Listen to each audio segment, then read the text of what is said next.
Today's episode is being sponsored by the Peak Senior Summit happening February 3rd through 5th of this year.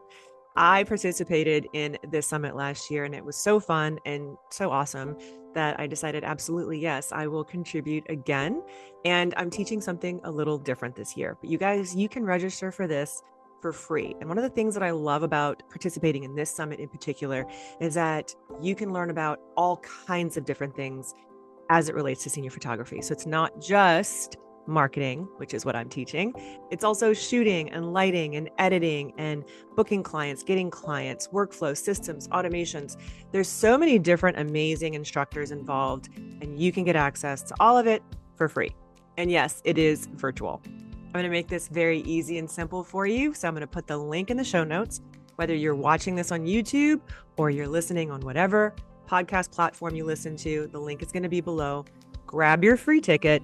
And once you do, you're going to have the option to upgrade to the Peak All Access Pass, which is super affordable as well, because you also get more bonus items, extra trainings, and these are going to help you implement what you learn in the summit. If you have any questions at all, hit me up on Instagram in the DMs. I'm happy to chat with you about it, but I don't participate in things that I actually don't believe in and that I wouldn't buy into as well. So I think you guys are going to love it. If you are a senior photographer or you want to be, definitely grab your free ticket today. Welcome to Tried and True with a Dash of Woo, where we blend rock solid tips with a little bit of magic. I'm Renee Bowen, your host, life and business coach, and professional photographer at your service. We are all about getting creative, diving into your business, and playing with manifestation over here. So, are you ready to get inspired and have some fun? Let's dive in. Hey, welcome back to the show, Tried and True with a Dash of Woo. I am your host, Renee Bowen. I hope you guys are all doing fantastic. So I am extra excited about today's conversation because my guest is just a magical person in general. But she also happens to be somebody that I know in real life.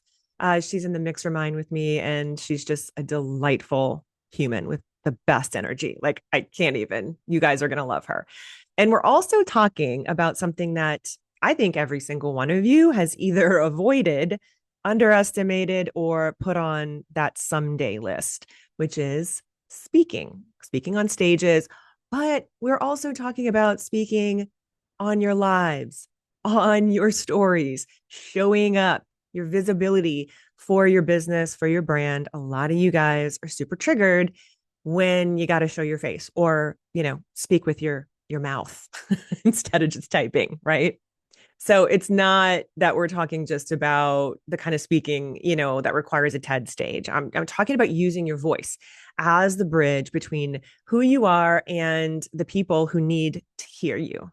So my guest today knows a lot about that world. She knows it inside and out, in fact. Her name is Laurie-Ann Murabito, and she is a professional speaker, a visibility coach, a leadership expert, a best-selling author, and the host of Be in Demand, which is ranked in the top 1.5% of all podcasts. But the part that I really love the most is that she wasn't born to be this confident, grounded speaker that you see today. She actually couldn't make eye contact with people. Like, full body panic would happen and, complete shutdown energy. So I think a lot of us can identify with that.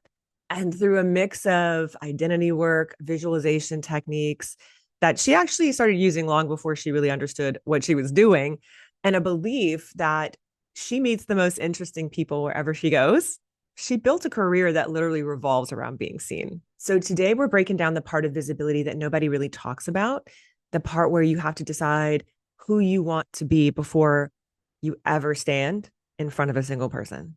And we go deep into a whole lot more too. So let's get into it. All right, Laurie-Ann, I want to start right at the beginning with you because I know you in real life and I would never have guessed this, but your story, like, you've been very forthcoming talking about the fact that you were painfully shy. Okay. You're this polished speaker. You seem to be super outgoing just in real life too. But you didn't start out that way. You struggled even with eye contact, you said. So take us back to what was that version of you like? Okay. And what did that shy girl believe about herself? And how did you end up here? I was the person who was looking down at the floor. So I considered myself to be an expert in tile floors, and sneakers. And it all happened because of my family used to live overseas. And like this part of my story I don't normally tell. I lived overseas for a couple of years. I went to a Catholic all-girl school, like here in the US. I went to a public school. And one day I walked into class, and this is in Japan. And like I'm 5'10", without any shoes on, so I'm towering over people anyways. And one day I walk into class and nobody's talking to me. So we didn't call it bullying back then. I just called it they were being mean and nobody talked to me for pretty much about 7 months of the school year. Wow. So when somebody's like not talking to you, it's like like I lost my voice. I hid behind a book, so that's probably where I taught myself no eye contact. But I later on, when I came back to the US and I had this job and there was this guy that I worked with and I just watched him the way that he talked to people and made eye contact and I was like, I want to do that. So I tried. Mhm. I like just a couple of seconds and literally was just like couple seconds, let me look at somebody in the eye while they're talking to me, while I talk to them, and then I can look away. And I noticed that the earth did not open up and swallow me whole. The person I was talking to did not laugh at me. So I literally said to myself, if I could do that, I bet I could do it a little longer. And so that's how I taught my nervous system to do new tricks and make Yeah. eye contact and speak with people. And that just led to another thing and another thing. And then one day I accidentally said yes to a speaking opportunity. And what that looked like was, we women, we just network differently. And it was me and like three other women. We're putting together this event. It's going to be networking with education. And the three of them pointed at me and said, you do the speaking. My head did this. It went up and down. And inside, I was like, what are you doing? You're not a speaker. But self-integrity is one of my highest values. And I showed up and I served the audience. Now, I kind of went against one of the things that I teach people now, which is speak on your expertise. I did not speak on my expertise back then. I was just like, oh, I think this is what the audience needs to hear about. Mm. And I taught them something about websites. It's kind of, like it's kind of funny now looking back on it. I had no ending. And Renee, you've done some speaking yourself. Yeah. And so like there's an ending, there's a call to action, you put a pretty bow on your presentation. Here's what I said. Okay, I'm done now. So I know it's hilarious now that I look back on it, but I tell people like you can be that terrible and still keep learning from your mistakes. Mm. And I just said, I'm done. I'll be in the back of the room if you want to talk to me.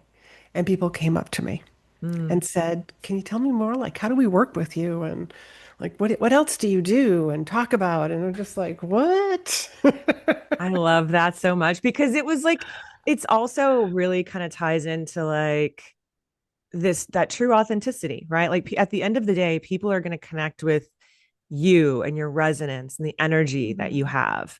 And I Yeah. think that's a really big piece of, you know, not everybody listening today is a speaker or wants to be a speaker, but most of you listening run your own businesses in some way. You're doing this thing where you kind of have to show up for your business, and Yeah. this is something I talk about a lot, especially with the creative women in my circles. It's a thing, right? That you just really feel that feeling of being perceived is so incredibly hard for so many women, especially. And I think it's a lot, Hmm. to do with our programming, and that can Yes. look a lot of different 100%. ways, but Hmm. like our own personal programming, but also like our generalized programming as women, right? Hmm. So I love that, first of all, noticed this about yourself. And then you were shown this contrast by like seeing this guy who seemed, because again, like men, right? Like they just kind of show up with like the utmost confidence. You're like, where did you get this audacity? Right. But again, they are programmed differently than we Yes. are. And I feel like as women, when we see that, like I think it's just really interesting that it didn't intimidate you in that way. It showed you, oh, if he can, I can. And I love Yeah, that piece of it because it could have gone the other way, you it know? absolutely could have. And his name is Richard Gazzardi. No surprise to anybody who's probably listening. He went into sales. He was just like so friendly and outgoing. And, just before I tried that, like, let me just try making eye contact with somebody, I literally got a download that was like, Laurie-Ann, this behavior is not going to serve you in the long run. Mm. And I was just like, yeah, I guess you're right. And like I can look back on it now with my more adult and more experienced eyes and realize I was hiding, even though I was 5'10". I was so small, Mm. so very small. Yeah. And we keep ourselves that way for a long time, I feel like, just in general, for various reasons. And I mean, Mhm. obviously it goes back to our beliefs that are built upon this programming, like we were just talking about. But looking back and like having this perspective now, what were the beliefs that you had to let go of to step into this person? Because you actually kind of have to become a different version of yourself. Oh, yes. Yes.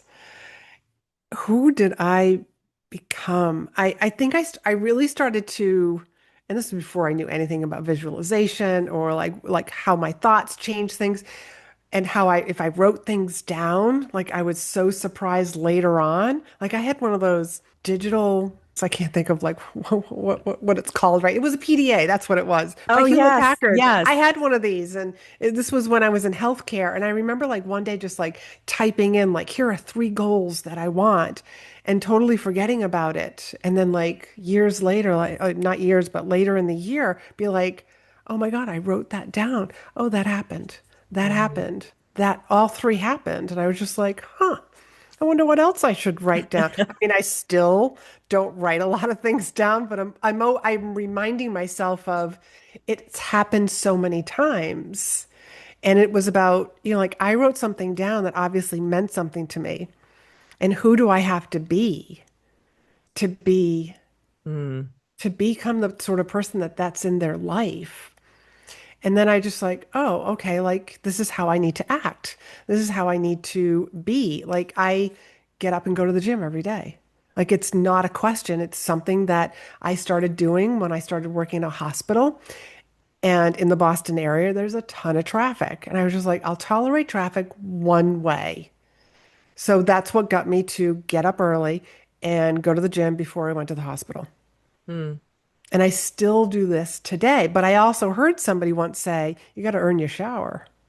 Like, why bother showering if you haven't sweat for the day? Oh, I And love I'm just that. like, all right, like that just worked for me. So I do think it's about finding something that does work for you. And so that was one. Now, being the shy girl, I'm going to networking events once I left my corporate job, and like that was awkward. Hmm. So what did I do? I took on the identity. I became the person who was running the networking event. And so Mm. like, I am outgoing, but I consider myself to be an appropriate vert. I know when I need to be outgoing and when I can just like, like, all right, I need to go back to my corner, my room and just be quiet. But I realized being quiet and standing along the edge of the wall at the networking event wasn't going to do me any good. So I was just like, well, I'll just pretend like I'm running this party. And what do you do when you're running a party? You walk up to people. Hi, how are you? What brings you here? Who do you need to meet? I know exactly who to introduce you to. Follow me. Yeah. And I just kind of like stepped into this role and started connecting people, And you feel like being that made of it easier service. for you to do that because it gave you like an identity shift in that way, Yeah. right? Yeah. I just stepped into this different role when I was at networking events. This is who I needed to be. You can call it pretending, but isn't that what little kids do when they're Yeah. younger? They put on like they take off the pillowcase and they put it on, and now they're like Superman or Superwoman, and they just take on this identity. And I was just like, well, why can't I do that as an adult? I don't have to put a pillowcase on me to go to a Yeah. networking event, but I can just pretend that this is my party and these are all of my guests. I love that because okay, you probably know, like Todd Herman talks a lot about the identity, right? Like even just Yes. wearing specific glasses, maybe when you are speaking or something like that. And when you put those on, they become your identity. But he also brings up the point that, I mean, this is what most high level performers that we love do. Beyonce, Prince, like Yes. most performers will tell you that's not how they are in real life. They don't walk around, like doing that all day, but they step into that when they need to, when it is appropriate and things like that. So I've always loved that idea. Like this is something that I've it's always in my mind because I too, I mean, I'm at the heart of I think I'm, pretty introverted at the heart of it, which people are always like, what? And I'm like, no, really, like left to my own devices, I'm not going to go up and talk to you. But in those instances, like we just got back from the retreat, right, in Mexico with the Mixer Mind, I was like, okay, well, part of me being here is me putting myself out there, being open, being vulnerable, walking up to people I don't know. Yes, there was a little bit of shorthand with some people, but not for many. And so I think that it is fun to play around with that pretend, right? Playing pretend, you can call it whatever you want to help you bridge that moment of like terror that most Yeah, because people have. you you know, it's just a lack of experience, and the only way to get experience is to actually do the Yeah. thing. So, for me to start speaking and stepping on stages and being in front of people, yeah, I had to make a lot of mistakes, but I had to like envision these other great speakers and like what kind of a speaker do I want to be? What's the like, how do I want the audience to perceive me? Because like once you get to an event, and like at least this is my opinion, like I'm on. I am on from the moment like I park my car or actually even just driving there. There are certain things that I do. And Mm, once, I step out of my car and I'm on site, like the first thing I do is I text the person who booked me. I'm here. So I'm one less thing for them to worry about. But then my job is to make them look like a rock star. So I have to greet other people. I want to say hello to people. And that's, like saying hello to people who are going to be in the audience. It's a great way to start feeling like I'm not talking to a room of strangers. yeah. I'm talking to some people that I already met. And it Yeah. becomes easier and I love easier. that because you also are putting yourself in service of others in that moment too, which is always really helpful because I feel like all of that self perception, I mean, at the heart of it, it's very selfish when you think about it, right? Like, I mean, whether you're trying to show up online or show up on a stage, like that feeling that you get of like intimidation, that's a pretty self-centered sort of view, right? You're Because in your you're head. thinking all about yourself. Exactly. You're not thinking about how your message or the Mhm. people that hired you, how you're going to make them look good, or you know what I mean? Like, so shifting it from, oh my God, it's all about me and everyone's looking at me to no, I'm literally here to serve To is like a serve this huge audience. shift. Yeah, it is a very huge step. So when people say to me, like, I get nervous, I'm like, well, that's because you're focused on yourself and not about the audience. You're worried about what are they going to think of me and not how can I serve them? What can I what's the gift that I can give people? Here's actually the one of two questions that I work with my clients. Like the very first thing, like we're writing a presentation. Here's what you got to do. There's two questions you got to answer. And one is, what's the gift you want to give that audience? What do you want them to think, believe, feel, do when you're done speaking? That's the goal. Like we need to know where we're going to end up. And that's should be the same question you ask with any conversation. Everything from a sales call to you want to do like an IG story or you want to make like some sort of a short video or reel. And then the second question is always, what do you want to get out of this? Because you never speak for the sake of speaking. Those two are the goals. I love And I that. always want both of them, like the audience goal and your self goal. I want those to both be accomplished in any sort of a conversation, a reel, a speaking event. Mm-hmm. So, what would you say to somebody who, because again, a lot of what we're talking about today can definitely we can see it through the lens of all kinds of visibility. But what you do, you teach people how to own that stage and how to like really step into this. And so let's talk a little bit about the strategy piece just for a minute too, because you're not just teaching people how to speak into a microphone, right? Like, I mean, we've established that it's a lot It's so much more. deeper. And again, feeling, right? Like, I Mhm. love that's one of the questions, starting questions that you start with. What do you wish more business owners, just in general, understood about speaking as a growth strategy? Speaking and being that book speaker is something that AI just can't do. Like AI is making my job so easy because Mm. it is a way that you can connect, really connect with an audience. Now, everybody who's in your audience has already said a micro yes, whether they know you or not. I'm interested in this topic. I'm interested in this speech. I think I'm going to have this problem in the very near future. So now they're in your in person or virtual audience. And everybody who's there, like you as a speaker, this is your opportunity to showcase your expertise. So there's a very particular way that you actually need to write a speech if you're a business owner. And we are showcasing our expertise. And what that does is everybody that's in the audience can refer you, everybody. And then there are going to be people who are going to take you up on your call to action, who are going to raise their hand and I want to know more. I want to build a deeper relationship with this person. And that's what you bring them to a point in your speech, and everybody has the opportunity to say yes or no. So they'll either become clients, but everybody that's there can actually be referring you. Yeah. I mean, it's really kind of powerful. I Very was super, powerful. super hesitant to speaking. It's still not my favorite thing yet, but I'm on a mission to make myself more Now, comfortable. I don't believe this because I saw you giving posing tips. Okay, now that's so you may not have realized it, but yeah, you might have been like giving tips to that one person on how to stand and rock back and forth, and you were taking some pictures, and you had this other audience that was all behind you.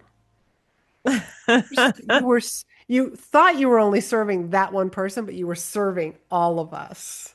Okay, well, So yeah. it's a different way to look at it. Yes, I You appreciate might, that yeah, perspective. you might be putting too much pressure on yourself. I got another client who, same thing. She's putting so much pressure on herself, and she's like, "I just want to do panels." I go, well, "That's a nice way to hide." Yeah. She didn't like that answer It's the truth, because, though. Yeah, yeah, it it is. is. But if that is the stepping stone to you telling your story and serving an audience, then I say do it. Hmm. Yeah. But I don't want you Well, to stay there too long.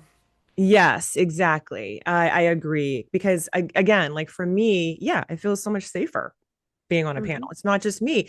Not all the eyes are on me. But it actually I want to talk for a second about some of that because there's a lot of like a lot of people are triggered by this. And I always say that there's gold in those triggers, right? That's why I'm a Mhm. coach. That's why I do what I do. Because if like Tony Robbins says, if you can't, you must. We don't negotiate with our unconscious mind because Right. that's not how we get really anything we want in life. That's how you live hypnotically and end up living a life that you hate. So, Mhm. if you want something bigger, better, more, you got to put yourself in some uncomfortable positions, but to trigger you into this next phase of growth, whatever you want to call it. So for me, because it's so triggering, I have to lean in. I have to lean Mhm. in. And so this, it can be true. Like, again, I can show up on social media all day, every day. Like, literally, right now, I could open my phone and whip a reel out in 2 seconds, just off the top of my head.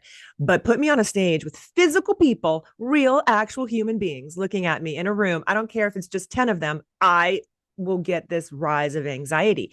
Okay, so like, where does that come from? That's interesting. You know what I mean? Like, Mhm. back and thinking about Why is that such a powerful trigger for me? So I know that this is a lot of the work that you have to be doing with your clients because that's why they come to you so that they can work through this, not just get like this amazing strategy for when they're on stage. You can't even Yeah. deliver it if you don't deal with this shit, right? Yeah. So Yeah. how do you how do you suggest somebody work through that in the first phases of it at least, right? So I believe in building your own stage. So you already said like, hey, I could easily pick up like Instagram, like learning to look into a camera and have a conversation and just deliver a tip. I mean, like that's a skill that you are learning. So how can we take that skill and build upon it so that when you are on a stage, it becomes easier and easier? So some of the tips that I would tell you to do is like what I mentioned earlier, get there and start meeting the people who are going to be in the audience. They're going to be so excited that they are getting to meet the speaker before the speaker gets on stage. And you're probably going to hear, "Oh my God, Renee, I came here to hear you speak. I got to go get my seat now." And Yes. like, like, so they're going to be excited that they got to meet you. And you might be able to infuse their story into your speech, which is always lovely for people in the Yes. audience. Yes.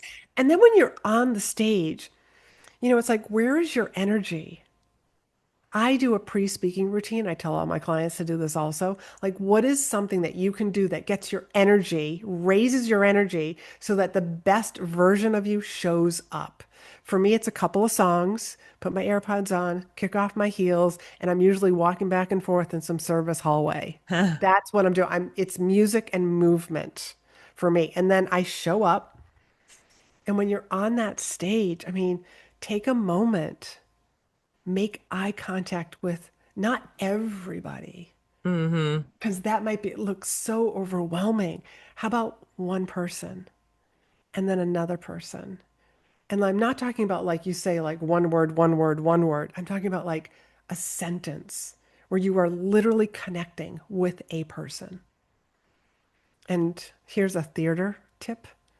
We say, like, and this is what we say in the speaking world, like honor the cheap seats first. So if you're have some tickets to the theater, the tickets that are all the way in the back, that are all the way up, those are the cheaper seats. So acknowledge the people that are in the back first and bring your eyes to the people that are in the front row. That's going to give you time to also relax.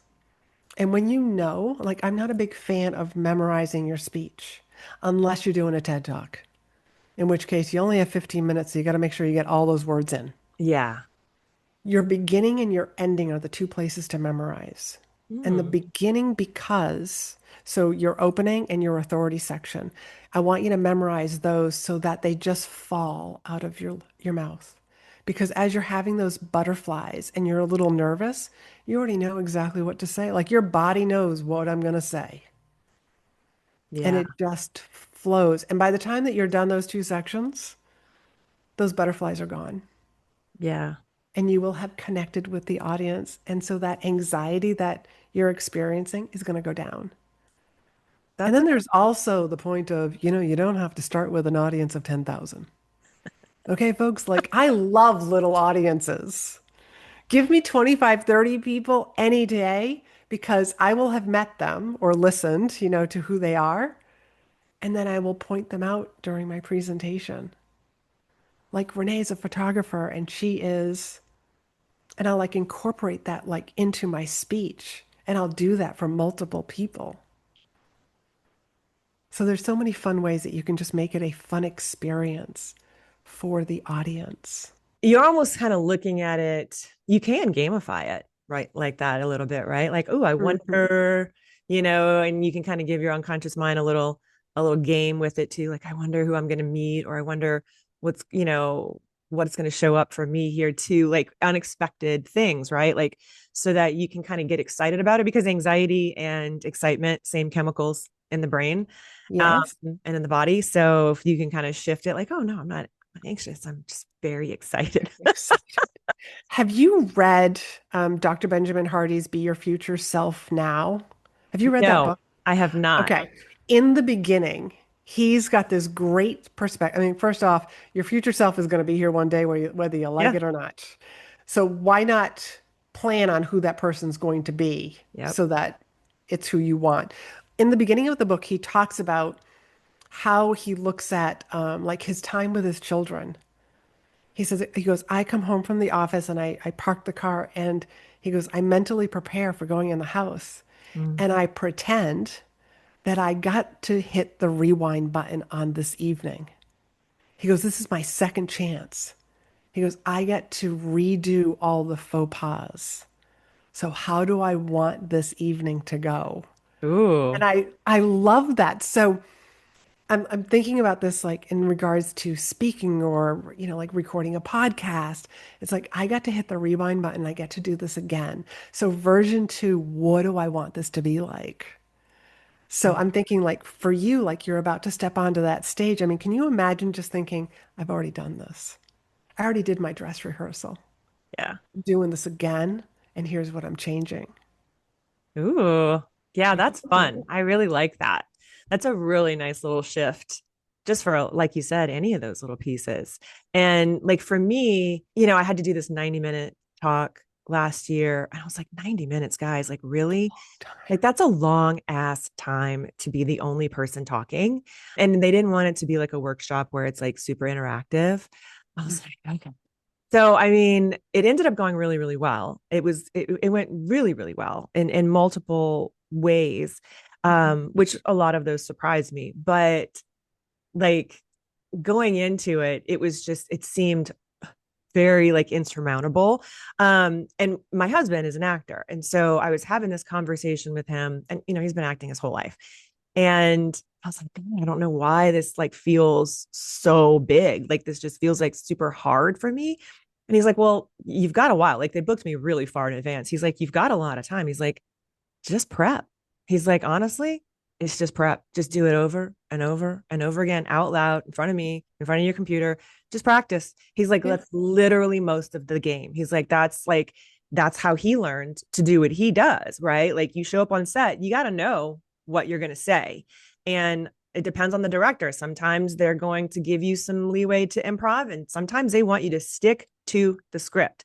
So that memorization has to be there, but you're an actor, you're feeling into this, so you actually have to like feel it in your body. It doesn't just live up here. And I was Yes. like, oh yeah, that's a really good piece of it. Like I got to get it in my body. I got to get it in my Yes. body, because like It's the exact same thing with yeah. speaking. Yeah, I would tell you that because if you're just here, then Yep. you're just spewing out words and you're not connecting with the audience either. But when Mm-hmm. it's in your body, I hear all the time that people are saying speaking isn't a performance. It shouldn't be a performance. And I'm like, I don't think so. It is a performance. Yeah. My job is to entertain the audience, to pay attention to me, and to learn something before they walk out the door. Mm-hmm. And if that's a performance, yeah, because I don't act like that when I'm at home. Right. I'm the same person who's on that stage, who's here at home, who's here on this podcast, who's on my podcast. Mm-hmm. Yeah, no, for sure. I agree. I sort of have to like look at it that way. And it was a good shift for me to think about. And also the little thing that you mentioned too about prepping, like prepping your energy for it. That's something I talk about just in general to just all my coaching clients. Like whether it's before going into, like you said, a sales call, a sales session, a phone call with a client, even like own your energy first, right? Like really take up your own space, really Mhm. understand how to project your resonance in a very intentional way, but own it first and ground yourself. Like you're never going to go wrong doing that first, no matter Yeah. what you're about to walk into, even if it's not stepping onto a stage to speak. I think that that's just a really great reminder in general. But I want to touch really quickly on this thing that I think is like one of your superpowers. You always say that you've got this belief that you meet the most interesting people. And you Two. say it like it's a personality quirk, but like again, I think it's like one of your superpowers. But because you believe that, it reinforces the belief and it will like you keep doing it. So where did that come from, do you think? Healthcare. It was started in healthcare. I was just always so surprised by the people that I met. So here's how I got into this whole personal development world, which because I did not know anything about this. And I was in my early 20s. So I come from healthcare. I did cardiac and vascular ultrasound. So heart, arteries, veins. That's what I did. And I remembered, and it had to be a man because I was in the room writing up the report, and I always talk with my patients. And so he must have been putting his shirt on, and it was a heart exam. And I don't know what I said to him during the exam, but he said to me, "You'd probably love the book, The Magic of Thinking Big." Hmm. I still have that original copy over there in my bookcase. I grabbed a piece of scrap paper. It was like he was my guru suddenly, and it's just like, okay. Like I was just like, I'm taking orders. I'm like, okay. The hospital was down the street from Barnes and Noble. I said, if I don't get it today, I will get it tomorrow, mentally knowing what my schedule was. And I bought it that night. Completely changed my life. So incident could be the first incident that I always meet the most interesting people because he gave me a piece of advice that completely changed my life. Mm-hmm. And then I just would notice that I would be having these conversations with patients and they happen to be CEOs. And it's like, hey, I've got this particular company. Are you looking for a sales position? You'd be great in sales. And it was just like the connections that were made. Yep. Somebody who did trainings, he did trainings on emotional intelligence. Well, that got me into emotional intelligence and let me learn more about this. And I met him for coffee and then I assisted at one of his trainings. And all of those little things helped me get onto stage. Yeah. So yeah, I still believe that I always meet the most interesting people.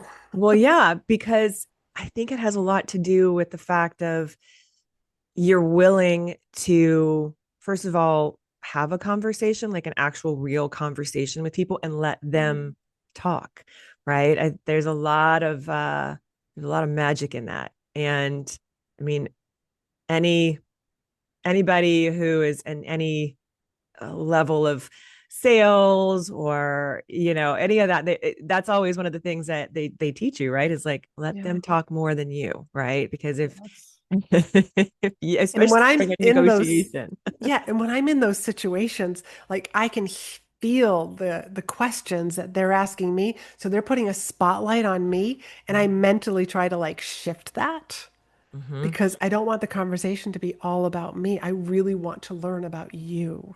Yeah, and that's the piece of it right there, right? And Yeah. again, another reminder that when you don't make it about you and you really make it like other person centered, Hmm. so many doors open just in general, but also like your heart opens, like your resonance, your energetic field actually literally changes when you step Yes. into that. They've done And that studies on that. And that energy like starts with those baby steps. So people can say, wow, it must be Yeah. great that you can get on those stages. But guess what?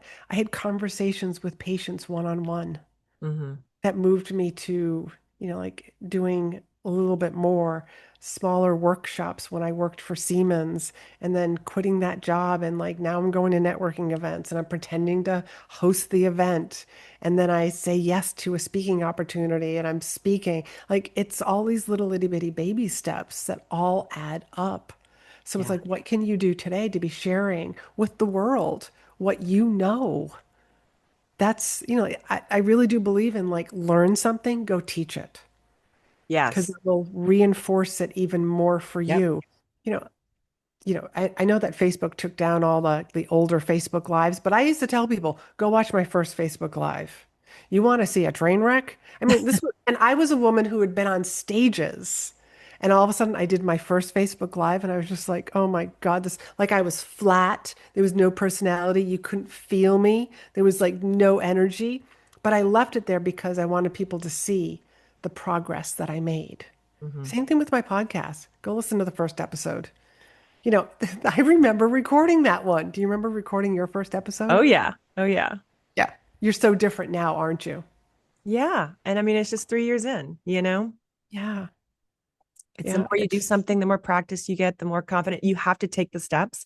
That's how confidence is built, is by That's right. the doing That's it right. and the continuing to show up for yourself and your audience and to believe that, because I know like, I hear this a lot from people is nobody cares. Nobody's listening. Like I feel like nobody, like my engagement's down, blah, blah, blah, all this stuff. Right. At the end of the day, though, I'm like, does it matter? right? Like, first of all, does it matter? Like, do you feel like your message is just important and you need to get it out and it's not just about you? And then, second of all, I mean, I think, only 20 or 30 people liked or tuned in. Uh, that's 20 or 30 people that you didn't have contact or engagement with before, Right. right? If you were in a room on a stage with a Mm-hmm. microphone and there were 20 or 30 people, would you poo-poo them and say, sorry, there's not enough people here for me to talk? Exactly. Exactly. No. I know. And Hey, we are definitely like fed that on the daily, like, okay, numbers, engagement, but none of that is really what we're doing this for. no, and when it comes to like that engagement, like, oh, nobody was there to watch me do my live. It's like somebody once said to me, and she was a true introvert. She goes, I never show up for things live. I'm afraid they'll call me out and they'll say hi to me or something. And so, but that completely changed the way I looked at it. I was just like, oh, I'm doing it Mm-hmm. for the replay Mm-hmm. because Mm-hmm. there's lots of people who want to watch it like at their time schedule. And maybe Yeah. they want to watch it on 2X or something. Although I do Yeah. talk fast, so I Yeah. don't think I'm a 2Xer. Yeah. I mean, all of this, like we said, you can take everything that we've been talking about and apply it to showing up for yourself and your business in a multitude of ways. What I want to sort of ask you before we start to wrap up is, because you're in this world and you work with people daily, in this world of speaking, on stages, what are you seeing? I know you mentioned AI earlier, right? And how Mhm. this is even like, more important than ever. But what are you seeing out in these places and on stages of, like, what do we need more of in 2026 and beyond? Like, what do you think is going to, besides like the resonance, besides the things that we were talking about, is there anything that you've seen that people either are doing or not doing that you feel would be beneficial? Or they're avoiding. There's Right. still a lot of people who are hiding behind their laptop and Mm, their written content. And okay, I'll put up some of these pretty pictures of me, but it's getting out there. It's building your own stage, building your own content, sharing that with people because you just never know that somebody's looking for you and where they're going to find you and what piece of content is going to pull them in. That's one thing. And I really do think that, and I'm seeing a lot of evidence that people want in-person events again, mm-hmm. whether that's the big conference, the small conference, the retreats, the meetups. They just want to have these interactions with people because intuitively we know AI did that. Yeah. So these like, hey, you can make an AI clone of yourself to make more videos. I don't think people want more videos. They Mm-hmm. want to feel you. And they can only feel you through my voice, through the frequency, through like what I'm putting out there into the world. Mm-hmm. One thing that I've been telling all of my clients is like, play with your voice. My voice has gone up and down and slow and fast, like while I've been on this podcast, but I do the same thing all the time.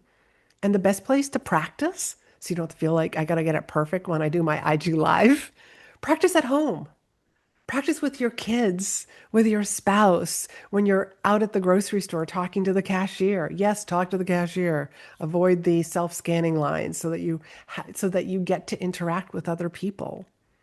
The more that you interact with other people, that's what people want. And that's what I'm seeing because conferences are, when you start looking at the agendas, they're very holistic. They're about all of the person now. So it's very interesting. I run a lot of people through exercises like I'm going to randomly pick this conference, and every one of you is going to figure out how your topic can fit in. So I picked a HVAC management conference, and they were all like, "Ugh."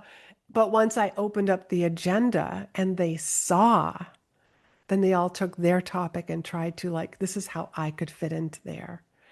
So very holistic, still very in person, and people want to not just learn more stuff, but have experiences.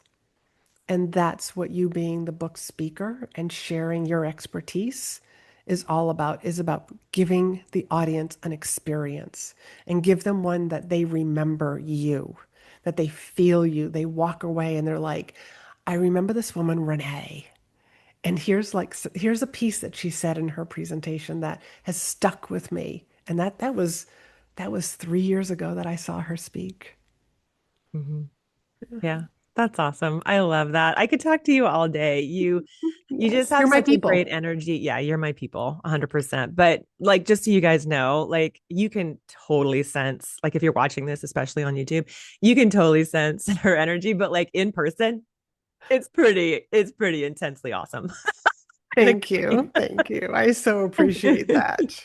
Okay, Same so thing with you. I was just so drawn to you when we were at the Mixer yeah, Mine. And the reason why I booked the call with you earlier in the year uh-huh. was I went through all the pictures and I was looking for people who I related to. And I Oh. was like, Renee's my people. Oh, I love that. I love that my headshot gave you that energy. Yes, yes. Yeah, the headshot, the smile, your eyes, like it all adds to it. Oh, thank you. I'm so glad that we were able to connect in person as well. That Yes. was really powerful. But thank you so much for being here and for delivering so much value to my audience because like, yeah, this was some really good stuff, you guys. And if you want to connect with Laurie-Ann, where do you like people to connect with you best? And I know that you have this really cool limited series podcast as well. Talk to us a little Yeah. bit about that. Absolutely. So I usually just tell people go to my website, speakandstandout.com, and you can follow me on your favorite social media. I have a regular podcast like yours right here, which is called Be in Demand. And that one is 2 episodes every week.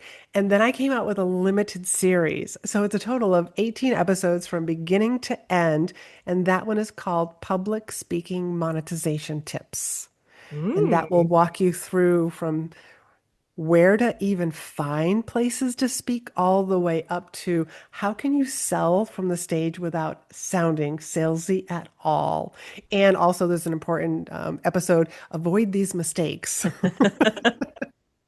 so that you look like a pro right from the get-go. Oh, good. Yeah. Okay. I need that. So, all right. I will put those links for people in the show notes. As always, you guys go connect with her because she's awesome. Thank you so much for being Thank you. here. Thank you. Thank you for doing what you do and the work that you're doing in the world. Well, I always say visibility is not about being loud. It is about being intentional, though. And Laurie-Ann really showed us that in a very grounded and accessible way. And that's just kind of what she does across the board.